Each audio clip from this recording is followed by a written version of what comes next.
Hey, so Charles, I know over the course of I don't know what is it now, middle of February, it's been about 6 weeks since the ATF and the NFA and all the what is called the governing bodies have decided in their infinite wisdom that we shouldn't have tax stamps. So finally, a really good decision coming out of the government, right? So, well, I guess I should rephrase. We don't have to pay for the tax stamps anymore. And I know we got a lot of relationships within BFG with a lot of the suppressor companies, and we are seeing that stuff just fly off the shelves. So I thought today would be a perfect time for us just to chat suppressors a little bit. So, what are your thoughts on the whole law change and where suppressors are going to go in 2026? Yeah, I think it's fascinating. I'm always intrigued by the sort of pop economics of things like this, right? Because you've got, obviously surging demand, but on the flip side, right, limited supply because it takes a while to make a suppressor. That's one nice thing about BFG is people can go ahead and back order these suppressors, with lead times and get those out to consumers, which is super cool. But it's interesting to see, how this drives suppressor sales because the consumers have technically more money to spend on a suppressor because they're not having to pay for the tax stamp, but then demand is surging, right? So it's pretty fascinating on sort of the increase in suppressor prices. But yeah, I think it's really going to make suppressors more of a standard, just like you see in Europe. It's some places it's illegal to not have a suppressor, Yeah. and it seems like we're finally moving away from suppressors are scary tools for assassins to hey, this is like an everyday device, for hearing protection, for convenience, for anyone in shooting sports. Yeah, I think I suppress a lot of my stuff, and the reason I went that route, even when the tax stamps were $200, is I take my dog with me everywhere. Everybody's probably seen Striker at some point, and he goes with me literally everywhere. And so when I'm out in the woods camping and stuff, it's nice to be able to, plink. And even a 22 scares the living crap out of him, and he goes and he shakes just like he's in a thunderstorm. But if I suppress it, it's quiet enough that he barely even notices. So whether it's the Hearing Protection Act or the Scared Dog Protection Act, however we want to look at it, there's a lot of reasons for suppressors. I mean, it was what COVID time, right? I think it was 2 years ago where it was all a lot of really big talk about the military as a whole and guys having major hearing loss issues, and there's big lawsuits and all that kind of stuff. And it's like we've got there's a requirement.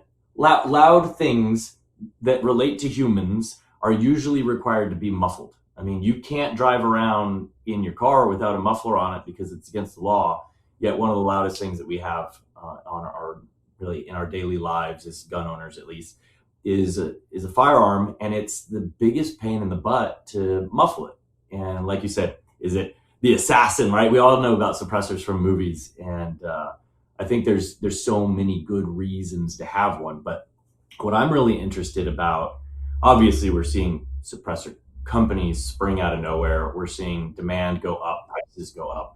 But I'm interested to see the ripple effects, right? So we've got handguns historically not the best suppressor hosts.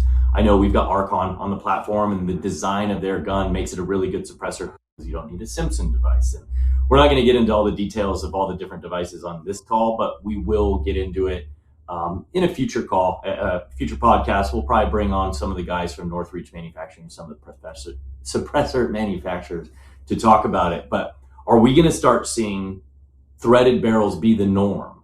Are we going to start seeing ammo manufacturers producing historically supersonic rounds in subsonic with 9 millimeter? Have you ever seen a box of subsonic 9 millimeter? I have, yeah, but it's expensive and few and far between. Exactly. Yeah, it's not like 300 blackout right around that's designed for suppressors, which is why you see 30 cans going off the shelves all the time. So I'm just interested to see like what are those knockdown effects later? Are threaded barrels going to be the norm? Are we going to start seeing suppressor holsters, right? Like holsters More that 45s, right? I mean, because really, like, and PDWs, right, in 45 suppressed. I think there's going to be yeah, some growth there because yeah, the thing is, a lot of people. they're like, oh yeah, let me get a suppressor for my Glock, for my just standard 9mm, Mhm. and shooting it without hearing protection, not realizing that, yeah, the actual, the bullet going off, they're protected, but that thing's going supersonic. And, it Yeah, can be a catch-22 if you're not getting into the weeds a little bit around your bullet velocity and all that. yeah. I think who is it right now that makes the real cool chronometer? Is it Garmin? Garmin, yeah. Garmin makes that really cool chronometer. So for guys that are loading their own stuff too, go check out Garmin. I'm sure you've seen, if you watch any of the gun tubes, you've seen the little chronometer you can put on the table. But yeah, that the snap is still pretty intense if you're not ready for that. So it's oddly enough, there's a lot of science that has to go into suppressors. I think right now people are just nerds for the industry, right? I know I am. And it's like, if you can save a couple $100, there's a lot of suppressors out there. Well, just like guns, right? There's suppressors that range from a couple $100 to a couple $1,000.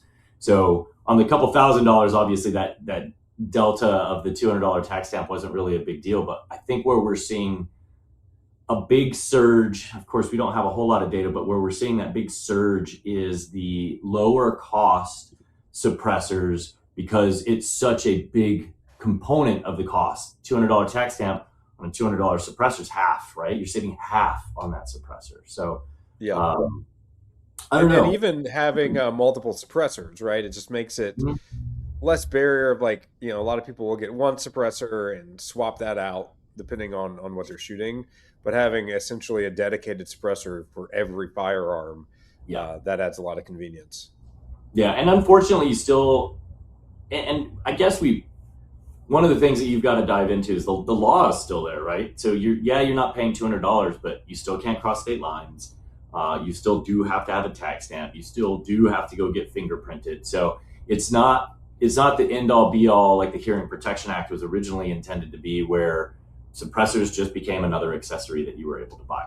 Um, Unfortunately, I know Texas. I think it was Texas. There may have been another state that tried to do state specific laws where I know in Texas, you were a couple years ago, I know it's still in effect, but you're basically, as long as you're a resident of Texas and you bought a suppressor that's manufactured in Texas, you don't have to go through all those loopholes, but you are not allowed to leave the state with that suppressor.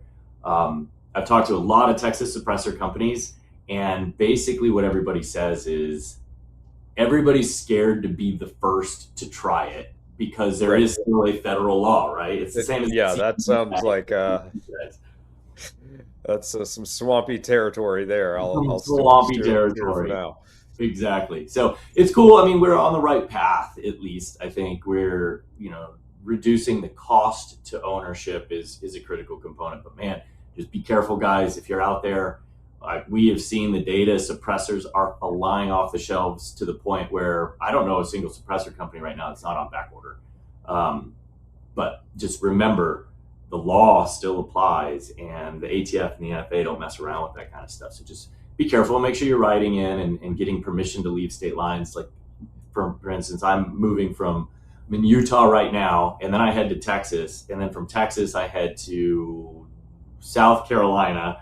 I can never remember if it's north or south, but I'm headed to South Carolina. And each time I make that move over the course of the next 6 weeks, I have to write a letter to the ATF. And technically you're not supposed to move until you've got a response back, but good luck with that. So at least do your part and make sure that you're CYA. But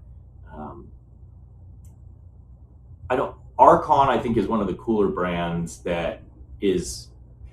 We use the term Charles suppressor ready in a lot of weird Yeah. ways, but I think the best way to talk about a brand like Archon, or you mentioned 45 Auto, right? Talking about an old 1911, it's more they're easier to suppress as opposed to suppressor ready. I think is probably the best way to say that, because it's not like they're gassed for suppressors or anything like that, but not needing to buy an additional couple $100 Simpson device to make sure that it operates properly is really cool. And I know a lot of people are like, man, Archon versus any other polymer frame pistol, they're a little bit more expensive.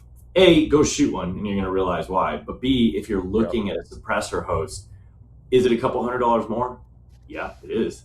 but is it also a couple $100 less once you suppress it because you don't need all those devices to put on it? So that's something interesting to think about. But what other nuances there that you can think of, Charles, in the whole modern suppressor era?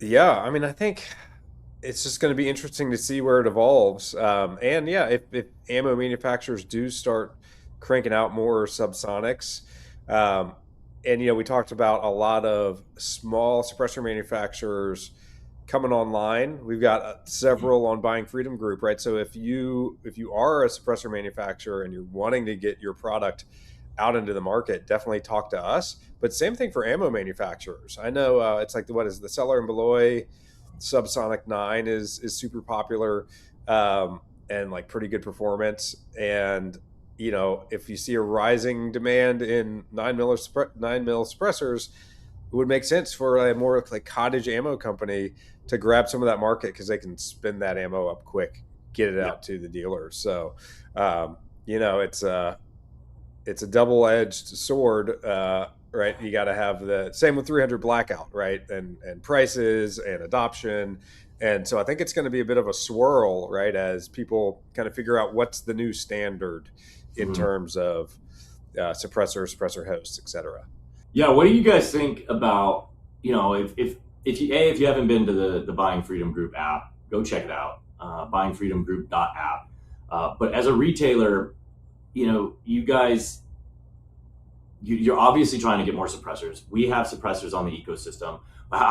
What would you guys think about a bundle, right? We've got Promethean, for example. They're an ammo manufacturer. They're on our platform. We've got Northreach Manufacturers, suppressor company, on the platform. Archon is on the platform. So what about a threaded barrel Archon with a 9 millimeter can from Northreach Manufacturing? And Promethean doesn't currently make 9 millimeter subsonic ammo, but maybe there's a little hint going out.